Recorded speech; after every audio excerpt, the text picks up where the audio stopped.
2 দিন আগে দেখলাম ইন্ডিয়ার এক লোক বলছে যে ভারতবর্ষে মুসলমানদেরকে রাখা হবে না, ভারতবর্ষ থেকে ইসলামকে উৎখাত করা হবে। পশ্চিমবঙ্গের একজন সনাতনী ব্যক্তি বলতেছে, আরে গোমূত্র পানকারী বেয়াক্কল, তোমাদের ইতিহাস ভুলে গেলে চলবে না, ইতিহাস জানতে হবে।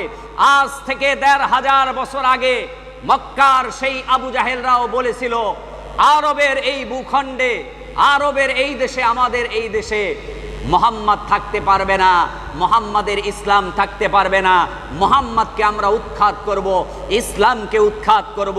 ইসলামকে উৎখাত করতে গিয়ে, মুহাম্মদ সাল্লাল্লাহু আলাইহি ওয়াসাল্লামকে উৎখাত করতে গিয়ে তারা নিজেরাই উৎখাত হয়ে গেছে। কথা বলেন ঠিক কিনা? জোরে বলেন ঠিক কিনা? ইতিহাস ভুলে গেলে চলবে না। ইসলামকে কেউ নিভিয়ে দিতে পারবে না, ইসলামকে কেউ নির্বাপিত করতে পারবে না, ইসলামকে কেউ স্টপ করে দিতে পারবে না, কোনোদিন সম্ভব না। কথা বলেন ঠিক কিনা? আমার আল্লাহ তাআলা পবিত্র কোরআনে 1500 বছর আগে আল্লাহ তাআলা বলে দিয়েছেন।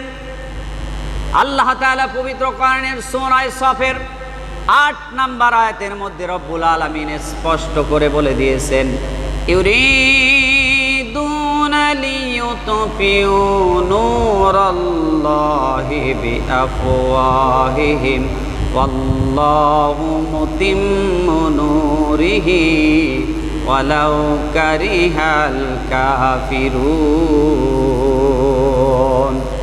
কাফেররা চায় ইসলামের এই আলোকে, আমার আলোকে, ইসলামের বাতিকে তাহারা মুখের ফুৎকার দিয়ে নিভিয়ে দিতে চায়, কিন্তু আমার আল্লাহ চায় ইসলামের এই আলোকে বিশ্বব্যাপী ছড়িয়ে দিতে। আমার আল্লাহ চায় ইসলামের এই আলোকে আরো বেশি প্রজ্বলিত করতে, যদিও পৃথিবীর সব কাফেররা তা অপছন্দ করে।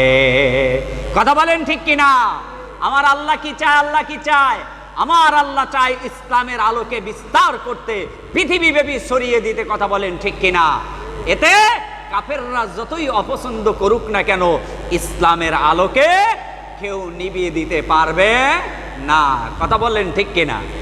ইসলামের আলো এমন নয় যেটা কুপি, যে আপনি ফু দিলেই মোমের বাতি এটা নিভে যাবে না।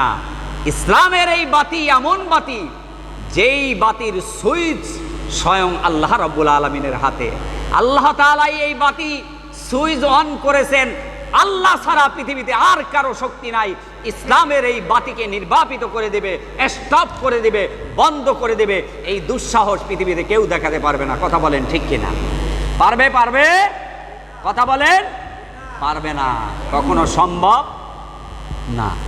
ইসলামের আলোকে নিভিয়ে দেয়া সম্ভব না। অতএব যাহারা বলতেছেন ভারতবর্ষে মুসলমানরা থাকতে পারবে না, যারা বলতেছেন ভারতবর্ষে ইসলাম থাকবে না, এই বক্তৃতা যারা দিচ্ছেন তারাও শুনে রাখেন, ইসলামকে স্তব্ধ করতে গিয়ে আবু জাহেল ও উতবা সাহেবারা চিরতরে স্টপ হয়ে গিয়েছে। আজ আরবের ভূখণ্ডে আবু জাহেলদের কোনো চিহ্ন আরবে কিন্তু অবশিষ্ট নাই। কথা বলেন ঠিক কিনা? অতএব ইতিহাস থেকে আপনারা শিক্ষা নেন। আমরা মুসলমানরা পরধর্ম সহিষ্ণু বাঙালি, আমরা হিন্দু মুসলিম কাঁধে কাঁধ মিলিয়ে আমরা বসবাস করি। আমাদের বাংলাদেশের সাম্প্রদায়িক সম্প্রীতি পৃথিবীতে বিরল। এত সুন্দর সাম্প্রদায়িক সম্প্রীতি বাংলাদেশে বজায় আছে, পৃথিবীর অন্য কোথাও নাই। কারণ বাংলাদেশের মুসলমানরা সবচেয়ে শান্ত, ধৈর্যশীল। কিন্তু আমাদের ধৈর্যকে দুর্বলতা মনে করবেন না।